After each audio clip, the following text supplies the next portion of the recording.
Attention! Welcome to this journey through one of the most unsettling cases recorded in Vicksburg history. Before we begin, I invite you to leave in the comments where you are watching from and the exact time you are listening to this narration. We are interested in knowing to what places and at what times of day or night these documented accounts reach.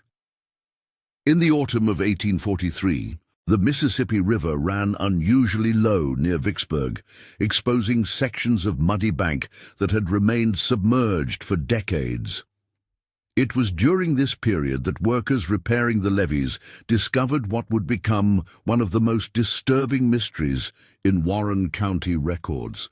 Buried beneath layers of river silt and debris, they found a collection of personal belongings wrapped in what appeared to be fragments of a slave woman's dress. Among these items was a crude wooden doll, a handful of hair braids tied with string, and most peculiarly, a series of small bones, arranged in a deliberate pattern that defied explanation. The discovery prompted local authorities to examine plantation records dating back to the 1830s, searching for any mention of missing slaves or unusual deaths. What they found was far more unsettling than a simple case of runaway property. In the meticulously kept ledgers of Magnolia Grove Plantation, located 7 miles northeast of Vicksburg proper, they discovered repeated references to a slave woman identified only as Liza Brown, and a series of increasingly erratic entries that suggested something had gone terribly wrong in the months leading to her disappearance. Magnolia Grove had been established in 1828 by Jeremiah Whitlock, a cotton planter who had arrived from Virginia with considerable wealth and 43 slaves. The plantation sprawled across 1,200 acres of fertile Mississippi bottomland, its main house positioned on a gentle rise that offered commanding views of the surrounding fields and the distant river. Whitlock had earned a reputation among neighboring planters as a man who maintained strict order among his human property, though several accounts from the period describe him as unusually secretive about the day-to-day operations of his estate. The plantation records, preserved in the Warren County Courthouse, paint a picture of methodical efficiency in the early years. Births, deaths, purchases, and sales were recorded with clockwork precision. Cotton yields were documented to the pound. Even minor infractions among the slave population were noted in careful script. But beginning in the spring of 1842, the handwriting in these ledgers began to change, becoming increasingly hurried and erratic. Entries about Liza Brown, in particular, took on a tone that plantation historians would later describe as deeply troubled. According to the surviving documentation, Liza Brown had been purchased in 1839 from a slave auction in Natchez. She was described in the bill of sale as a woman of approximately 25 years, skilled in domestic work and field labor. The initial entries about her in the Magnolia Grove records were unremarkable. Assignments to kitchen work, notations about her health, routine observations about her conduct. She appeared to be what plantation owners of the era termed a steady worker, someone who performed assigned tasks without drawing attention to herself. But in March of 1842, something changed. The plantation overseer, a man named Samuel Brewster, began making unusual entries about Liza Brown's behavior. She was observed talking to herself during work hours. She was found standing motionless in the cotton fields long after the other workers had returned to their quarters. Most peculiarly, she began exhibiting what Brewster described as an unnatural attachment to children on the plantation, following them at a distance and leaving small objects near their sleeping areas. The Warren County records contain a letter dated April 15, 1842, from Jeremiah Whitlock to his brother in Virginia. In this correspondence, Whitlock wrote, "The woman Liza has become a source of considerable unease among the other Negroes. They speak of her in whispers and avoid her company during meals and evening gatherings. Brewster believes she may be practicing some form of conjure, though I have found no evidence of fetishes or charms in her quarters. Nevertheless, her presence appears to be disrupting the normal order of plantation life. And what made these observations particularly disturbing was the context in which they occurred. During the spring of 1842, Magnolia Grove had experienced an unusually high number of infant deaths among the slave population. 7 children under the age of 5 had died in the span of 3 months, a mortality rate that far exceeded normal expectations for the period. While infant mortality was tragically common in slave communities due to poor medical care and harsh living conditions, the cluster of deaths at Magnolia Grove attracted attention from neighboring planters and even prompted a visit from the county coroner. The official cause of death in each case was listed as fever or weakness, diagnoses so vague as to be meaningless. But according to testimony later given by former slaves from the plantation, there were disturbing details surrounding these deaths that never appeared in official records. Several witnesses described finding the deceased children arranged in their beds in unusual positions, their arms crossed over their chests and small objects placed between their fingers. Others reported seeing Liza Brown near the slave quarters during the night hours, moving silently between the cabins like a shadow. The situation at Magnolia Grove grew increasingly unstable throughout the summer of 1842. Whitlock's correspondence with his overseer reveals growing frustration with the atmosphere of fear that had settled over the plantation. Productivity declined as workers became reluctant to venture far from the main cluster of buildings. Several slaves attempted to run away, an unusual occurrence on a plantation that had previously maintained strict discipline through a combination of material incentives and the threat of severe punishment. In August of that year, Brewster made an entry in the plantation records that would later be studied by historians as evidence of the psychological pressure building within the isolated community. He wrote, "The woman Liza continues to exhibit behaviors that disturb the peace of this establishment. She has been observed gathering items of no apparent value, stones, pieces of broken pottery, scraps of cloth, and arranging them in patterns around the plantation grounds. When questioned about these activities, she responds only with silence and a stare that I find most unsettling. Master Whitlock has instructed me to watch her closely, as there are concerns about her influence on the other Negroes." The final entries regarding Liza Brown date to September of 1842. According to the plantation records, she was assigned to work in the cotton fields during the harvest season, a task that would keep her away from the main house and the slave quarters during daylight hours. But on September 23rd, she failed to report for work.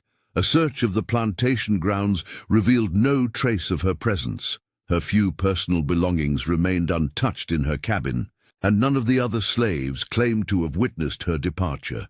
Brewster's final entry about the incident reads, "The woman, Liza Brown, has vanished from the plantation without explanation. No signs of forced entry to her quarters, no evidence of struggle, no witnesses to her movements during the night. It is as though she simply ceased to exist." The other Negroes seem relieved by her absence, though they continue to speak of her in hushed tones. Several have asked to be reassigned to different quarters, claiming they hear sounds during the night that disturb their rest. What happened next at Magnolia Grove remains a matter of historical speculation. Jeremiah Whitlock's correspondence abruptly ended in October of 1842. And no further letters from him have been found in family archives. The plantation continued to operate through the following year, but with drastically reduced cotton production and a workforce that had somehow diminished from 43 slaves to 31, without any recorded sales or deaths.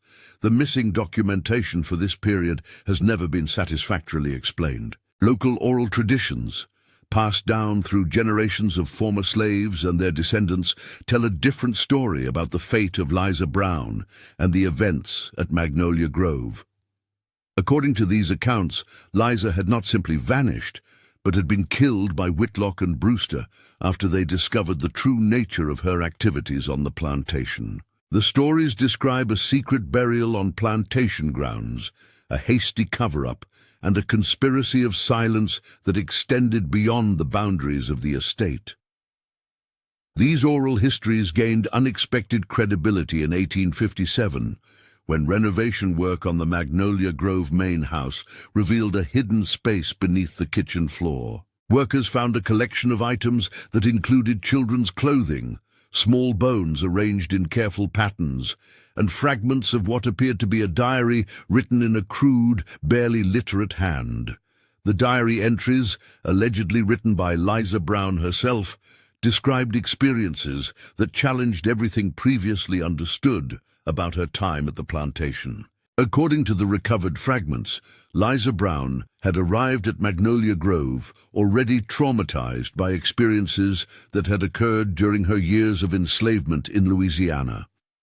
She had witnessed the deaths of her own children, sold away from her when they reached working age, and had developed what modern psychologists might recognize as severe dissociative episodes. The diary entries suggest that she began to see the plantation children as surrogates for her lost offspring, creating elaborate rituals designed to protect them from what she perceived as imminent danger. The documents recovered from beneath the kitchen floor painted a picture of a woman whose grip on reality had become increasingly tenuous. Her descriptions of daily life at Magnolia Grove included references to watchers in the fields and voices that came with the river fog. She wrote of finding objects that had been deliberately placed in locations where plantation children played, objects that she interpreted as warnings or threats. Most disturbing of all, she described a growing conviction that someone at Magnolia Grove was deliberately harming the slave children, using methods so subtle that their deaths appeared natural. The diary entries from the weeks before her disappearance reveal a woman in the grip of complete psychological breakdown.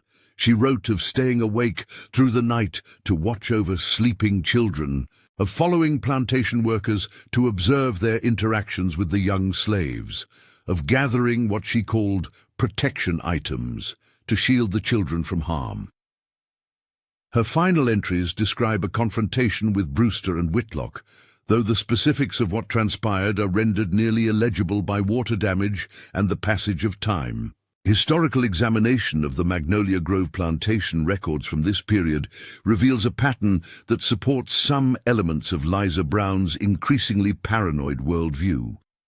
The infant mortality rate at the plantation was indeed unusually high, not just during 1842 but throughout the 4 years of Liza's residence there. More troubling, medical historians who have studied the available documentation note that the recorded causes of death were suspiciously uniform and vague, lacking the specific details that would be expected in genuine fever outbreaks. The discovery of Liza Brown's hidden diary prompted a more thorough investigation of plantation records throughout Warren County. What investigators found was a network of correspondence between plantation owners discussing the management of difficult slaves, particularly those who showed signs of mental instability or who challenged the established order through unusual behavior. These letters revealed that Liza Brown's case was not isolated, but part of a broader pattern of dealing with slaves whose psychological trauma manifested in ways that plantation owners found threatening or disruptive. In 1859, a former slave from Magnolia Grove, named Moses Franklin, gave testimony to abolitionist investigators that provided the most detailed account of Liza Brown's final days. According to Franklin, who had worked as a field hand during the period in question, Liza had become convinced that plantation children were being systematically poisoned through contaminated food and water. Her attempts to warn other slaves and to protect the children through her ritualistic arrangements of objects had been interpreted by Whitlock and Brewster as evidence of dangerous mental instability.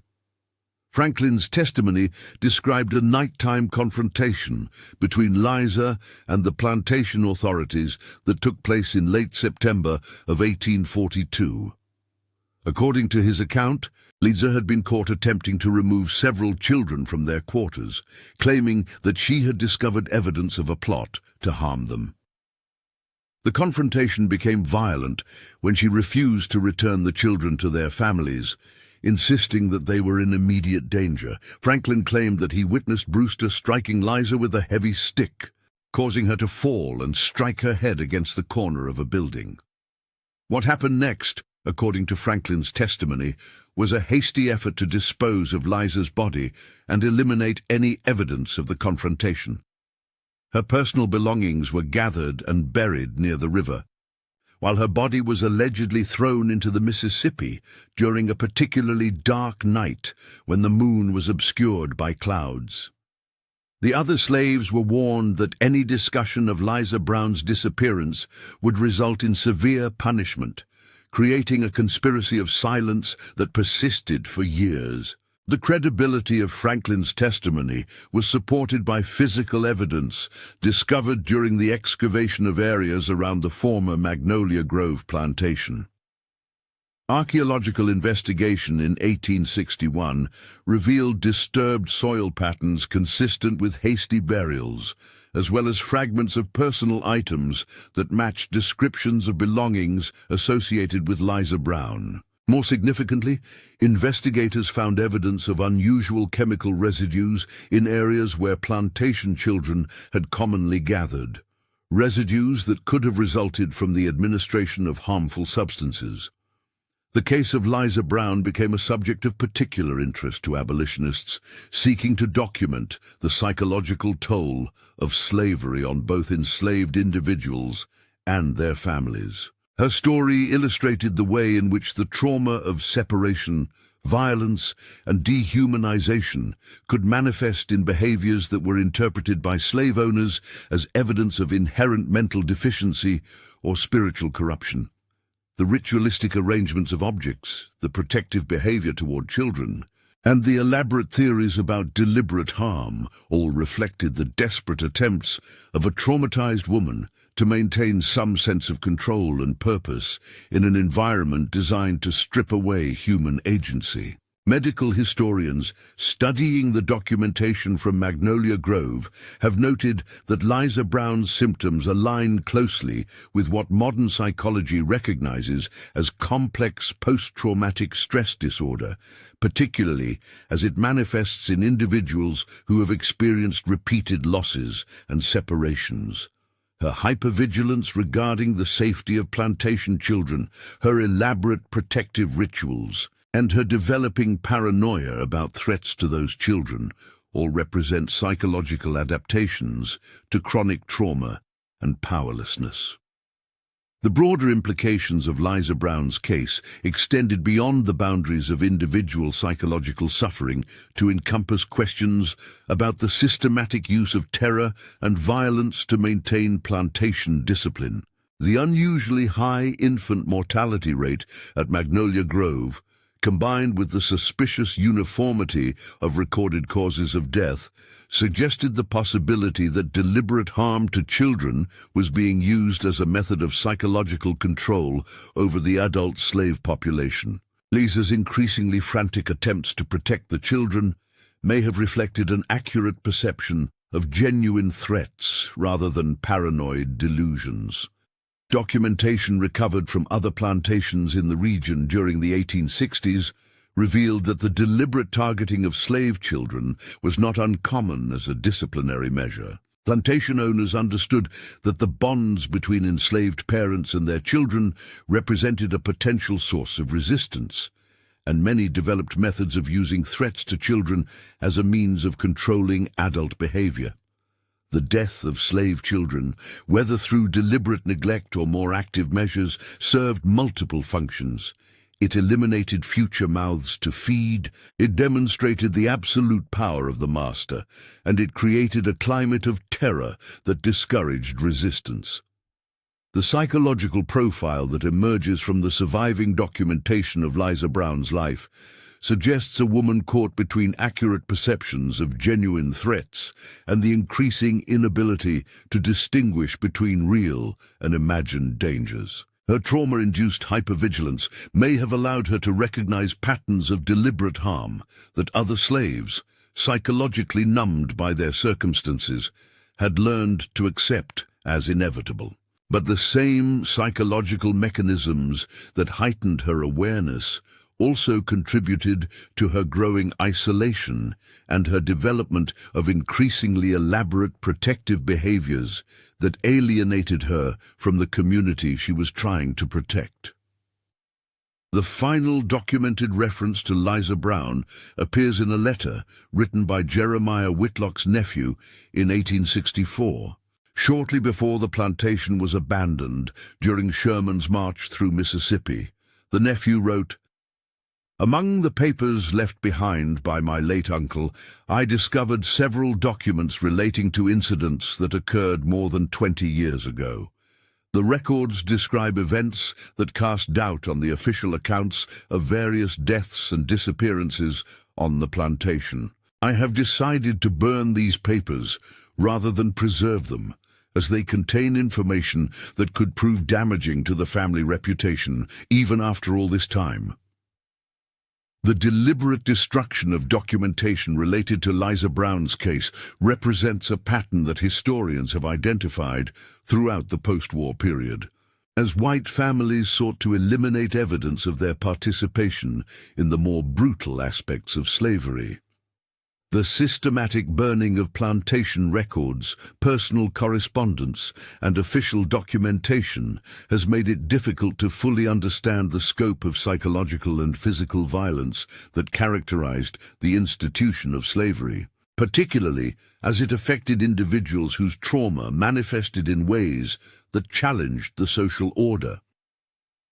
Contemporary investigation of the Liza Brown case was limited by the racial attitudes of the period and by the reluctance of white authorities to seriously investigate crimes committed against enslaved individuals. The brief official inquiry into her disappearance concluded that she had simply run away, despite the lack of evidence supporting this theory and despite testimony from other slaves suggesting that she was not physically or psychologically capable of planning and executing an escape attempt. The rediscovery of Liza Brown's story in the late 19th century occurred as part of broader efforts to document the experiences of enslaved individuals and to challenge romanticized narratives about plantation life that had emerged during the post-Reconstruction period. Historians working with the testimonies of former slaves found that stories like Liza's were far from unusual. Though most had never been officially recorded or investigated, the combination of severe psychological trauma, systematic dehumanization, and the constant threat of violence had created a population of individuals whose mental health needs were completely unrecognized and unaddressed by the society that enslaved them. The physical evidence discovered along the Mississippi riverbank in 1843 takes on new significance when viewed in the context of Liza Brown's documented psychological state during her final months at Magnolia Grove. The careful arrangement of bones, the preservation of personal items, and the ritualistic placement of objects all reflect the elaborate protective behaviors described in her diary and witnessed by other slaves. Rather than evidence of supernatural activities, these arrangements represent the desperate attempts of a traumatized woman to create some sense of order and protection in a world that had systematically stripped away her power to protect herself and those she cared about. Modern psychological analysis of the available documentation suggests that Liza Brown's case represents one of the earliest detailed records of the way in which severe trauma can manifest in protective behaviors that appear irrational to observers but serve crucial psychological functions for the individual experiencing them. Her elaborate arrangements of objects, her hypervigilant monitoring of threats to children, and her development of complex theories about deliberate harm all represent adaptive responses to an environment in which genuine threats were constant and unpredictable. The legacy of Liza Brown's case extends beyond its historical significance to encompass broader questions about the recognition and treatment of trauma-related mental health conditions. Her story illustrates the way in which behaviors that are pathologized or dismissed as evidence of mental instability may actually represent rational responses to irrational circumstances. The systematic documentation of her psychological decline and her ultimate disappearance provides insight into the human cost of institutional violence and the particular vulnerability of individuals whose trauma manifests in ways that challenge social expectations. Historical examination of similar cases throughout the antebellum South reveals that Liza Brown's experience was part of a broader pattern of psychological casualties that resulted from the systematic dehumanization inherent in slavery. Women who had been separated from their children were particularly vulnerable to developing protective behaviors directed toward other children, behaviors that were often interpreted by slave owners as evidence of dangerous mental instability. The ritualistic aspects of these behaviors, rooted in African spiritual traditions and adapted to address the specific traumas of enslavement, were consistently misunderstood and pathologized by white observers. The documentation surrounding Liza Brown's case also provides insight into the methods used by plantation owners to suppress knowledge of their more brutal practices. The conspiracy of silence that followed her disappearance, enforced through threats of violence against other slaves, illustrates the way in which entire communities could be terrorized into complicity with acts of extreme violence. The systematic destruction of records and the creation of alternative narratives about disappearances and deaths were standard practices designed to protect plantation owners from legal consequences and to maintain the fiction that slavery was a benevolent institution. The archaeological evidence discovered in the decades following the Civil War confirmed many aspects of the oral traditions that had preserved knowledge of Liza Brown's fate.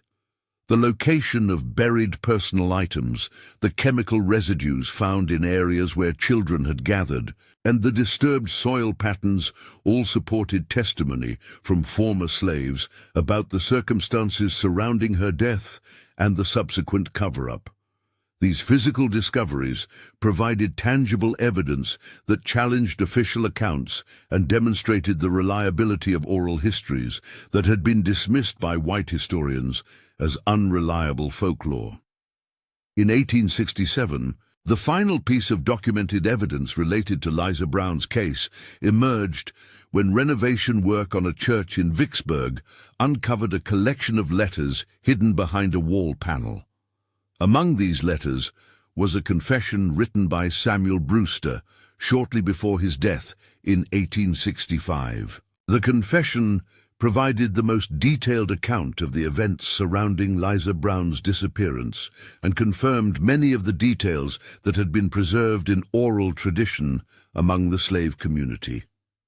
According to Brewster's confession, Liza Brown had indeed discovered evidence that plantation children were being systematically harmed through the administration of small doses of toxic substances mixed with their food.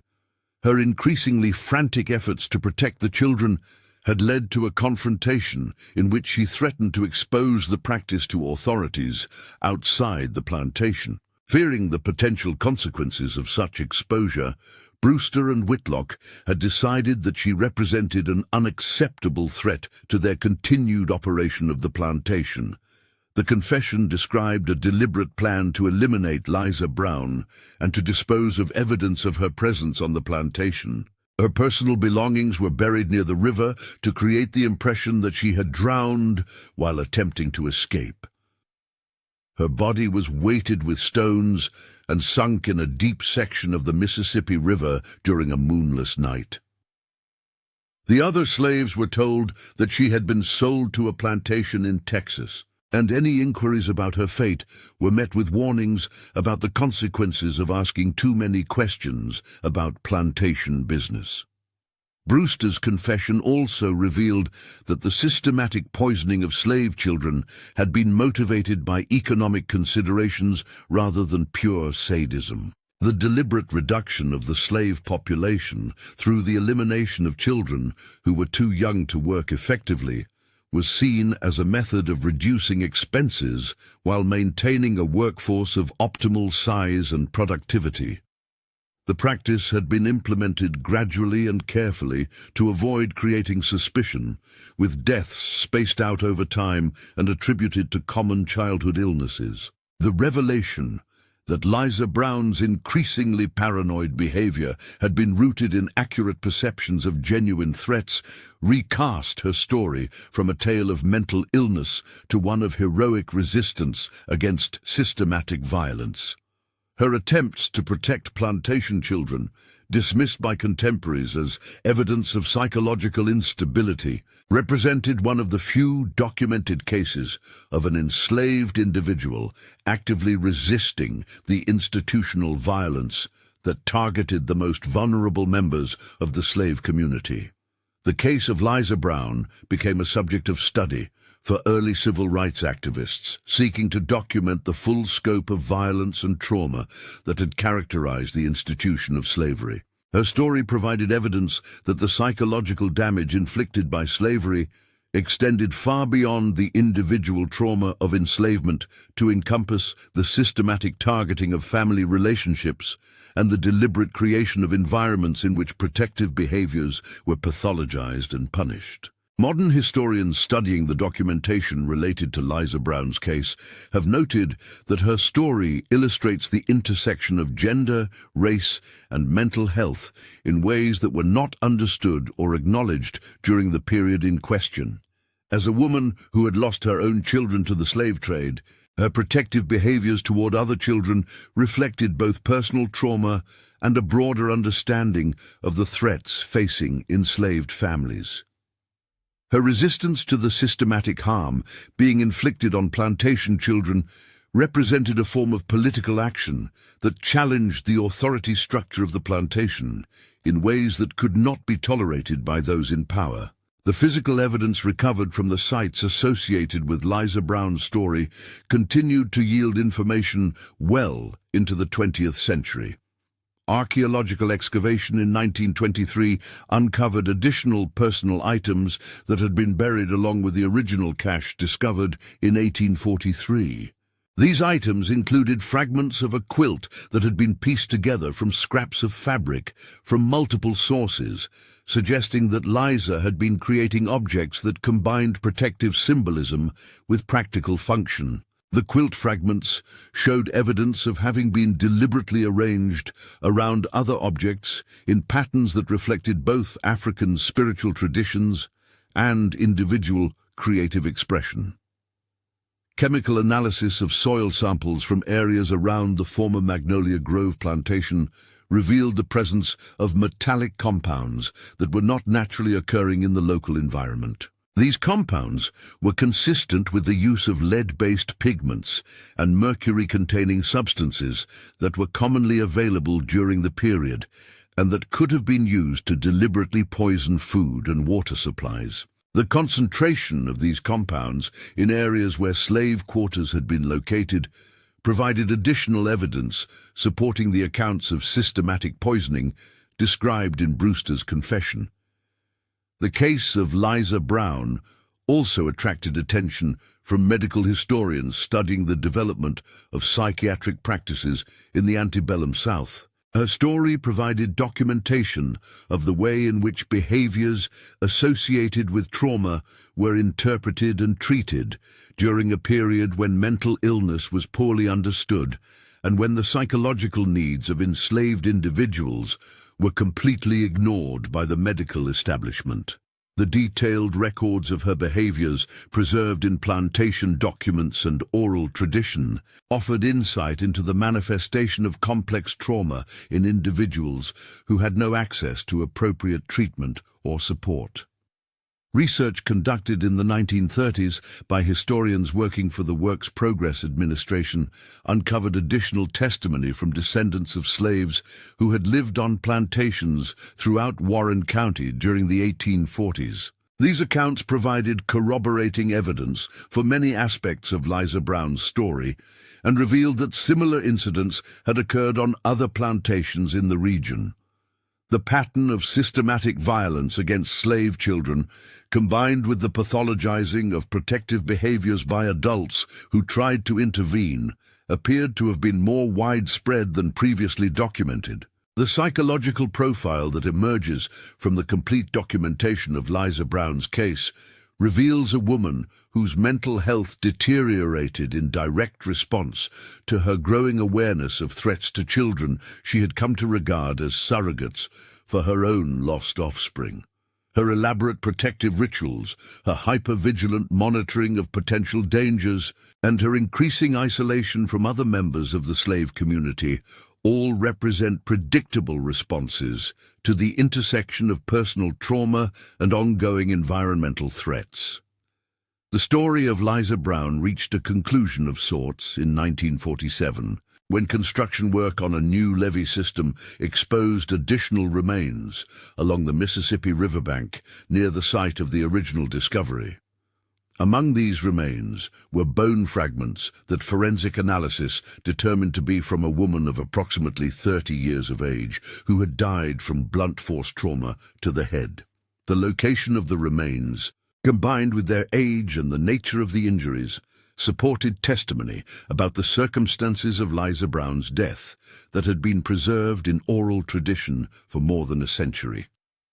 The formal identification of these remains as those of Liza Brown provided closure to a case that had haunted local historians and civil rights activists for generations. Her story became part of broader efforts to document and memorialize the experiences of enslaved individuals whose suffering had been ignored or deliberately suppressed by official histories.